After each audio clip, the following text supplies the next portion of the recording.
So we have a new mono-blue combat-orientated Malcolm. Alluring Scoundrel. For 1 blue and 1 generic, a total of 2 mana for a 2/1 with flash and flying legendary creature Siren Pirate. Whenever Malcolm Alluring Scoundrel deals combat damage to a player, put a chorus counter on it, draw a card, and then discard a card.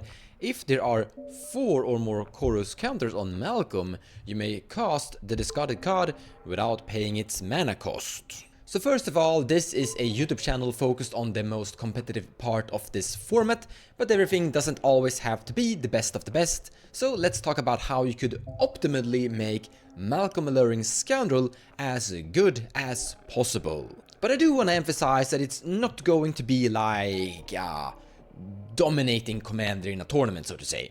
But there is a very prominent strategy we can go for: turns. You see, most of these turn spells are freakishly expensive.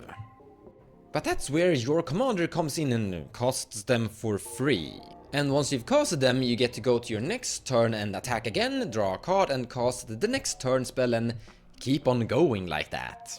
And then you basically end the game with Beacon of Tomorrow or Nexus of Fate that are looping themselves, because when they actually resolve, they go back into the deck. And if they are basically the only cards inside the deck, you have infinite turns. The deck brought to us today is built by Pontus, and it's heavily focused on turns, but also on Proliferate. You see, a big problem with this Malcolm commander is that it takes some time to actually build up to the 4 chorus counters on him to actually cast those things for free. Until then, it's basically just draw a card and discard a card. It's not card value production, you're not increasing your hand size, you're just filtering through your deck, so to say. So until he actually get to that 4 chorus, he's like a merfolk looter. But that's where Frumming Bird and other Proliferate effects come into use and speed up the process to reach to that 4 chorus count faster. I wanna give a shout out to Flux Channeler. Whenever you cast a non-creature spell, Proliferate. We have this weird enchantment whenever you cast a spell, Proliferate. Steady progress, Proliferate and draw a card. But then we also have things that copy, so this Edric Mathematical Genius, 3 mana, tap it, copy target activated or triggered ability you control, you may choose new targets for the copy. So when Malcolm triggers, you can copy Malcolm and basically draw 2 cards, discard 2 cards, and yeah, if you have 2 turn spells there, great. We have Stronic Resonator, basically the same. But there is another card we need to really talk about here, the One Ring. So, with all of these Proliferate effects, you can increase the burden counter, which is going to make you take more damage, but it's also going to increase the amount of cards you're drawing from it. So you can speed up the power of the One Ring. But the One Ring also synergizes greatly with various turn effects. So let's just say you cast Time Warp. You go to your next turn, you take some damage from the One Ring, then you activate the One Ring and draw an enormous amount of cards, which means you're gonna draw into your next turn spell, cast that one, go to your next turn, untap the One Ring, take some damage from it, but then draw into the next turn spell and keep on going. Somewhere down the line you have to destroy your own ring, or well, you have to bounce it somehow, like return it to your hand in some form of way. Won't work with the Cyclonic Rift, but let's see here.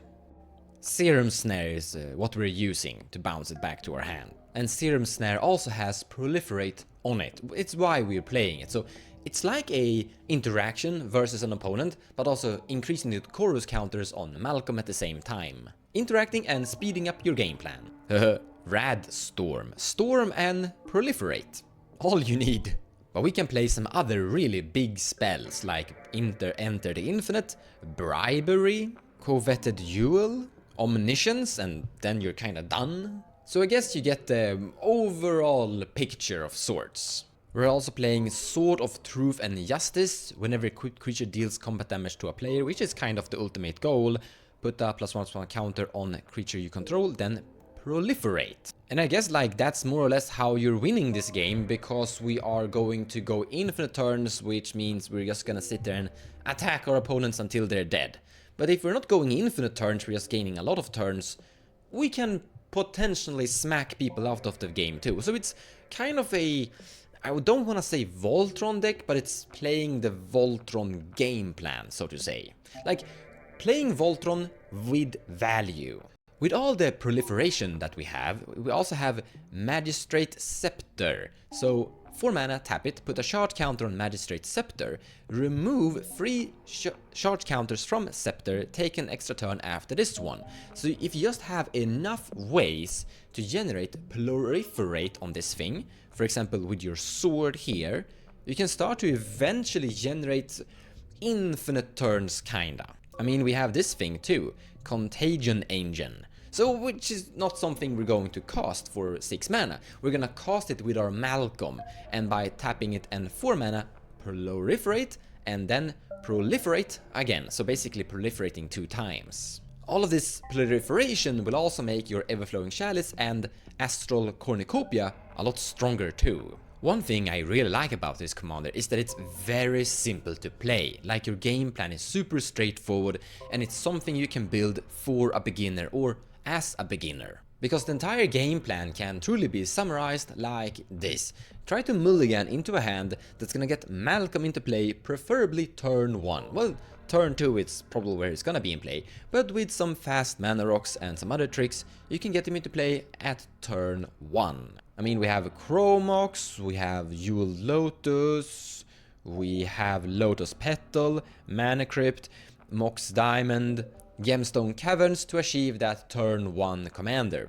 Then all you need to do is just attack, attack, attack and attack, or start proliferating, very hard to say, sorry, until he gets that big 4 chorus counters and start casting extra turn spells and try to keep just taking all the turns for the rest of the game until you've basically killed all of your opponents with your commander damage. The other thing I kinda like with this commander is that it's some form of budget. No, it's not super budget. I mean, it's currently sitting on a $3,297 for the entire deck list. But honestly, I have a feeling that some of these cards could be easily replaced with cheaper versions of them. So Tesseract the Seeker is great. You wanna play that to find the One Ring.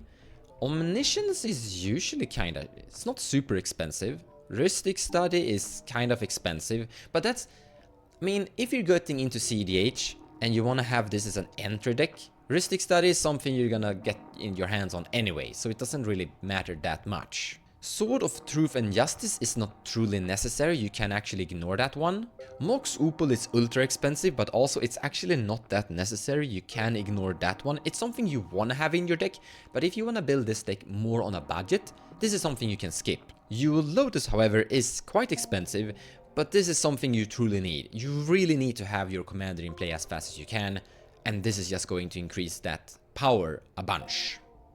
When it comes to the extra turn spells, some of them are expensive, some of them aren't that expensive. For example, Capture is actually not that expensive. I thought it was more expensive. So some of these, like this is $2, this is 18, this is 19, this is 17, this is 8, and this is 5. So as you can see, the turn spells, the key cards that you have to have, they aren't that expensive. Thrumming Bird is super key for this deck and it's like free. Like you will probably find this, like you will get this one for free from one of your friends, I think. Flux Channeler is ultra key for this commander deck and it's also for free. This guy is for free.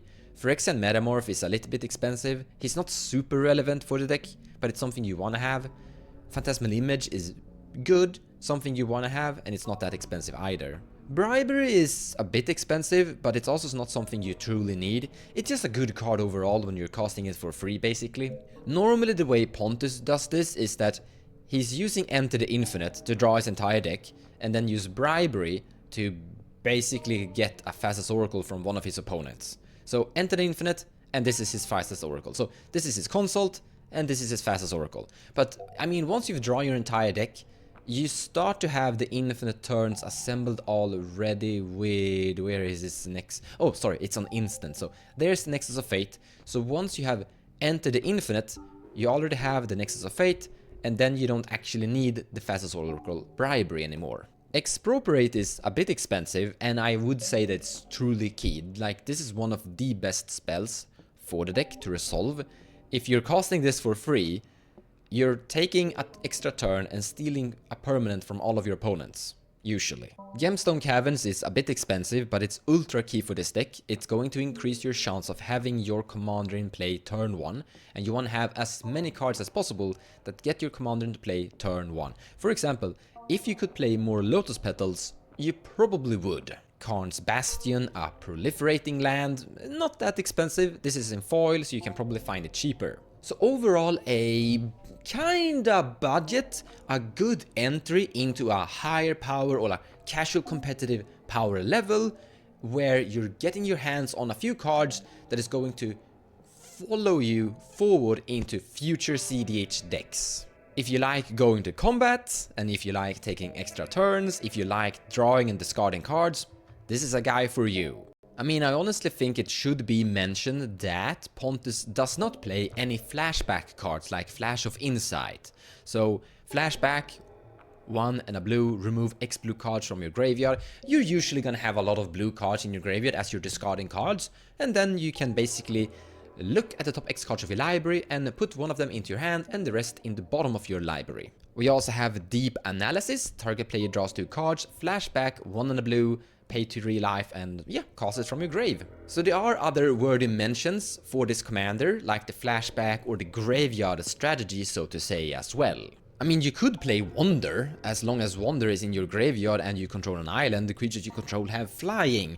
You don't need this. Like, you could play it and it's gonna synergize with your commander, and if you have other creatures without flying, they will gain flying, but no, you don't need it. I also want to talk about back to basic here. So it's a blue Stax enchantments that read non-basic lands don't untap during their controller's untap phase, which is kinda havocing because most decks you're playing against are usually on non-basic lands, as they have a lot of different color identities on them. But if we take a look at the lands played here, we have Ancient Tomb, Gemstone Cavern, Cephalid, City of Traitors. City of Traitors would usually die, so it doesn't really matter that much. Karn's Bastion, Mystic Sanctuary. So there are a few non-basic lands that will suffer from back to basic here, and yeah, this one too actually. But then you have Scalding Tarn, Urza's, Polluted Delta, Prismatic, and some fetch lands. These will replace themselves. Like, eventually Urza Saga will die out and just replace itself with an artifact, so it's fine. But honestly, I don't think that back to basic is usually having a huge impact in general in most games currently, so to say. So I will agree with Pontus not playing back to basic inside this deck, because it's not really working that well, and it's potentially hurting this deck as well. Now, you could make the argument that, well, eventually you're casting your spells for free and basically breaking parity from the back to basics completely. Sure, but still, I don't think back to basics is proving a good effect against opponents. But you do your own choice. I mean, if you have noticed that back to basic is great versus your opponents, then it's something to consider. Still on the topic of like stacks and control, obviously we're going to play Swansong, Mindbreak Trek, Flusterstorm, Cyclonic Rift, Fierce Guardianship, Force of Will, Mental, Force of Negation, Pact of Negation. Yeah, you get the point. You could actually throw in a mana drain here to potentially cast some of your very expensive extra turns a little bit faster. 2 blue mana, instant, counter target spell at the beginning of your next main phase, add X to your main mana pool, where X is that spell's converted mana cost. And yeah, that's gonna help you cast some really expensive spells. And in a mono blue deck it seems fine. And I guess you could view it like a Proliferate effect, because if you're able to cast one of your extra turn spells hard casted faster, that means you get to go to combat again and yeah, basically climb that chorus count on your commander.